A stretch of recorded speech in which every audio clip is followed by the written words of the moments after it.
Chief justice of India बनने का मौका मिलेगा? मैं गारंटी के साथ कहता हूं, अगर इस देश में जज बनने की परीक्षा हो तो अधिकांश जो जज है ना बैठे हुए हैं ऊपर, वो एसएससी का परीक्षा क्या चपरासी परीक्षा न पास कर पाए, ऐसे लोग भी जज बनकर के आधार पे आप 6-7 साल के बच्चे का मटका छूले पीट के हत्या कर देते हैं, घोड़ी चढ़ जाए पीटने लगते हैं। अभी जयपुर में एक IAS को घोड़ी चढ़ के बारात नहीं जाने दिए, जात के अंदर शादी करते हैं, इस सबसे जात पात नहीं फैलती। 200 एकड़ जमीन हो गया, कितना चमार कितना मीणा जाति पर आरोप लगता है, मलाई खा लिया, कितना मीणा जाति का जो है 100-200 एकड़ जमीन है, कितना मीणा जाति का जो है वाइस चांसलर हो गया, कितना चमार दुसाद जो है कंपनी का CEO हो गया, MD हो गया। क्रीम तो यहाँ है ना। मजा ये है कि क्रीम है सवर्णों के पास, क्रीम है ब्राह्मणों के पास, लेकिन जो पेशवाई जज जो बैठे हुए हैं, जो जज बैठे हुए हैं, 1818 में जो भीमा कोरेगांव में जो पेशवाओं के साथ किया दलितों ने, महारों ने, चमारों ने, वह बर्दाश्त नहीं हो रहा। 1818 का बदला ये जो पेशवाई जो चंद्रचूड़ बैठे हुए हैं चीफ जस्टिस ऑफ इंडिया, वो जो है बदला ले रहे हैं 1818 का 2024 में। आप बताइए, ये क्रीमी लेयर लगा रहे हैं ना चंद्रचूड़ हम लोगों पे, जो माननीय मिलॉर्ड हैं। तो मिलॉर्ड से एक सवाल पूछना चाहता हूं, आपके पिताजी जो है चीफ जस्टिस ऑफ इंडिया थे, आप चीफ जस्टिस ऑफ इंडिया हैं, आपका बेटा अभिनव चंद्रचूड़ बम्बई हाईकोर्ट में वकील है, आने वाले समय में वो चीफ जस्टिस ऑफ इंडिया होगा। ये वाला जो क्रीमी लेयर है, ये वाला जो क्रीम लगा हुआ है, इस पे क्रीमी लेयर कब लगेगा? इस कोटे में कोटा कब लगेगा? ये जो देश भर के जो दलित, आदिवासी, पिछड़े जो दूसरे जातियों के जो वकील और जज हैं, उनको कब चीफ जस्टिस ऑफ इंडिया बनने का मौका मिलेगा? मैं गारंटी के साथ कहता हूं, अगर इस देश में जज बनने की परीक्षा हो तो अधिकांश जो जज है ना बैठे हुए हैं ऊपर, वो एसएससी का परीक्षा क्या चपरासी परीक्षा न पास कर पाए, ऐसे लोग भी जज बनकर बैठे हुए हैं। तो जज की परीक्षा होनी चाहिए। चंद्रचूड़ जी के पिताजी ने कोई परीक्षा नहीं दी, चीफ जस्टिस ऑफ इंडिया बन गए। चंद्रचूड़ जी, DY चंद्रचूड़ ने कोई जज की परीक्षा नहीं दी, वो बने हुए चीफ जस्टिस ऑफ इंडिया। ये कौन सा क्रीम है? यहाँ कब लेयर लगेगा भैया? असली क्रीम तो यहाँ है। इस देश में जितने सेंट्रल यूनिवर्सिटी हैं, एक का भी वाइस चांसलर OBC, एक भी जो है OBC, एक भी दलित वाइस चांसलर नहीं है। वहां कब क्रीम लगेगा? देश में 7 IIM है, 7 IIM है, एक भी IIM में जो है आदिवासी प्रोफेसर एक भी नहीं है। तो वहां क्रीमी लेयर कब लगेगा? वहां सब ब्राह्मण क्यों, एक खास जाति का क्यों? वहां क्रीमी लेयर लगाओ ना। इस देश में सत्ता और संसाधन पर तमाम रिकॉर्ड्स हैं, सेंट्रल यूनिवर्सिटीज के प्रोफेसर हैं, JNU जैसे यूनिवर्सिटी में OBC प्रोफेसर नहीं है। लेकिन तो आखिर वहां जो क्रीम है, उस क्रीम को ब्राह्मण लोग, मैं भी कह रहा हूं कि अगर मोदी जी इस मामले में गंभीर हैं, वो देश के प्रधानमंत्री हैं, उनके पास बहुमत है, अगर मोदी जी इस मामले में गंभीर हैं, उनको तुरंत जो है संसद का विशेष सत्र बुलाना चाहिए और इस मामले में विधेयक लाकर तुरंत जो है कानून बनाना चाहिए और आरक्षण को संविधान की 9वीं अनुसूची में लाने की मांग हम लोगों की बहुत पुरानी है, उस मांग को पूरी करनी चाहिए। कोई छेड़छाड़ नहीं कर पाएगा, ये तो जरूरी है। और आप देखिए ना, नहीं तो इस तरह के उटपटांग फैसले आते रहेंगे। सुप्रीम कोर्ट तो आरक्षण के खिलाफ फैसला देना हो तो 12 बजे रात को भी कोर्ट खुल जाता है। ये नहीं, आप बताइए, एक तरफ आप कहते हैं NFS है, नॉट फाउंड सुटेबल, दूसरी तरफ कहते हैं कि ओवर रिप्रेजेंटेशन है। दो में से एक भी बात होगा भैया। कोई औसत दिमाग का व्यक्ति भी बता सकता है कि दो में से कोई एक बात होगी। आप कह रहे हैं एक तरफ कि आप जो है क्रीमी लेयर लगा हुआ है, इसमें लागू करो। आपने तय कैसे किया?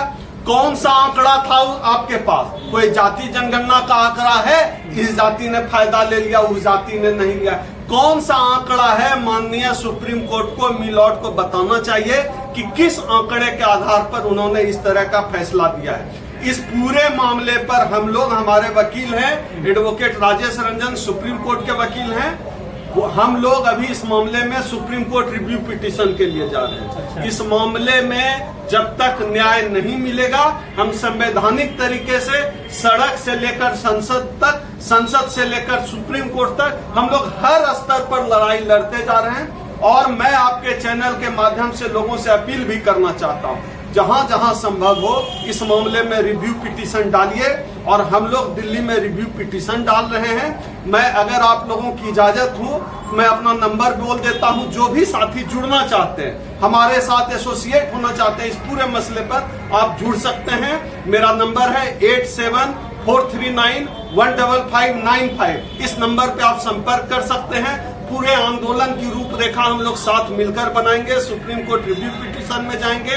और 21 अगस्त का जो पूरा मूवमेंट हम लोगों ने प्लान किया है उस मामले पर भी हम लोग नजर रखे हुए हैं। असल में क्या है कि जो आरएसएस और जो पूरे देश का जो ब्राह्मण पालिका है, ब्राह्मण ब्रिगेड, जनेऊ ब्रिगेड जिसको कहिए, उनकी जो साजिश है कि जातियों की तोड़फोड़, जिन जातियों को बाबा साहब ने अनुसूची में लाकर अनुसूचित जाति कहकर बांधा, और मान्यवर कांसी राम साहब ने बहुजन शब्द के अंदर बांधने की कोशिश की, वो इनके गले की हड्डी बन गया था अनुसूचित जाति।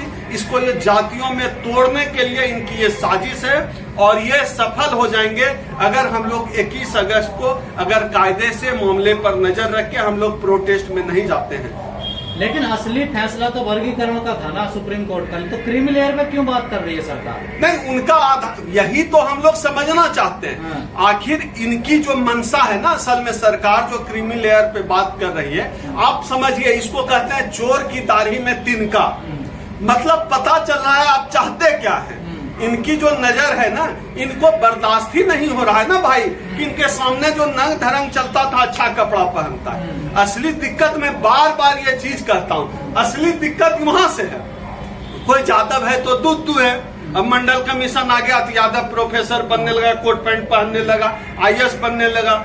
दलित जो है अब रेमंड का कमीज पहनने लगा, आप समझ लीजिए, विमल का कमीज पहन रहा है, महंगा जूता पहन रहा है, इनसे बात कर रहा है, पढ़ लिख रहा है, कॉलेज यूनिवर्सिटी जा रहा है। इनकी दिक्कत यही है, इनके दिमाग में जो जातिवाद है ना, इन सवर्णों के दिमाग में, मनुवादियों के दिमाग में, ब्राह्मणों के दिमाग में, उससे सारी गड़बड़ पैदा हो रही है। क्योंकि न्यायिक तो ये प्रवृत्ति, न्याय इनके प्रवृत्ति में है ही नहीं। अगर न्याय इनकी प्रवृत्ति में होता तो मंडल कमीशन की तमाम सिफारिशों को लागू करते। अगर ये सचमुच चाहते कि देश के संसाधन का न्यायपूर्ण बंटवारा हो, तब ये जो है सबसे पहले जाति जनगणना कराते ना। सुप्रीम कोर्ट इतना कुछ कह सकती है, नहीं, सुप्रीम कोर्ट इतना कुछ कह सकती है कि वर्गीकरण लागू करो। जाति जनगणना कराने का है नहीं बोल रहे भैया, क्यों नहीं बोल रहे? जाति जनगणना कराने बोलिए पहले, कि पहले जाति जनगणना हो जाए, जाति जनगणना कराएं, उसके बाद हम भी तो देखें कि हमारे थाली का रोटी कौन खा रहा है, हमारे दूध का मलाई कौन खा रहा है। मलाईदार मलाई जो दूध का है उसका परत बैठ कहाँ रहा है, हम लोगों को पता चलेगा। हम लोग चाहते हैं कि हो सब कुछ, लेकिन उसके पहले उसके लिए जाति जनगणना कराना पड़ेगा। लेकिन जनगणना से जातिवाद फैलेगा दिमाग में। अच्छा, जाति के आधार पे आप 6-7 साल के बच्चे का मटका छूले पीट के हत्या कर देते हैं, घोड़ी चढ़ जाए पीटने लगते हैं। अभी जयपुर में एक IAS को घोड़ी चढ़ के बारात नहीं जाने दिए, जात के अंदर शादी करते हैं। इस सबसे जात पात नहीं फैलता है। और हम कह दें कि समाज का जो तबका वंचित रह गया है, आंकड़े सामने लाइए ताकि उस वंचित समूह को सामने लाया जा सके, उससे जातिवाद फैलता है। वाह रे वाह, दुनिया भर का होशियार आप और हम लोग गधा। SC/ST आरक्षण पे राहुल गांधी और अखिलेश यादव की भूमिका क्या देख रहे हैं? दोनों शांत हैं बिल्कुल इस पूरे मामले पर, और उनकी कई सरकारें कह रही है कि हम इस फैसले को लागू करेंगे। आप देखने की बात करें, सिर्फ हम नहीं देख रहे हैं, इस देश का बहुजन समाज देख रहा है कि ये इन लोगों का क्या रूप होता है, क्या अप्रोच होता है, सबकी नजर है। हम लोग अपने समाज के लिए काम करते हैं, कोई पॉलिटिकल पार्टी का काम नहीं कर रहे। हम लोगों की भी नजर है कि आप संविधान की किताब लहरा रहे थे संसद में, चुनाव में संविधान के नाम पर वोट मांगा, और आज सुप्रीम कोर्ट द्वारा संवैधानिक मूल्यों की धज्जियां उड़ाई गई, तो विपक्ष की क्या भूमिका है? तो हम लोगों का भी उस तरह से नजर नहीं आ पाया है, लेकिन हम लोगों की नजर है। और बहुजन समाज ने अगर इनको इस चुनाव में, लोकसभा चुनाव में वोट दिया है, तो हम पैर के नीचे से कुर्सी खींचना भी जानते हैं। अगर हमारे मामले में, हमारे मुद्दों पर आप खड़े नहीं होंगे तो हमको कुर्सी पर से उतारना भी आता है। चलो ठीक।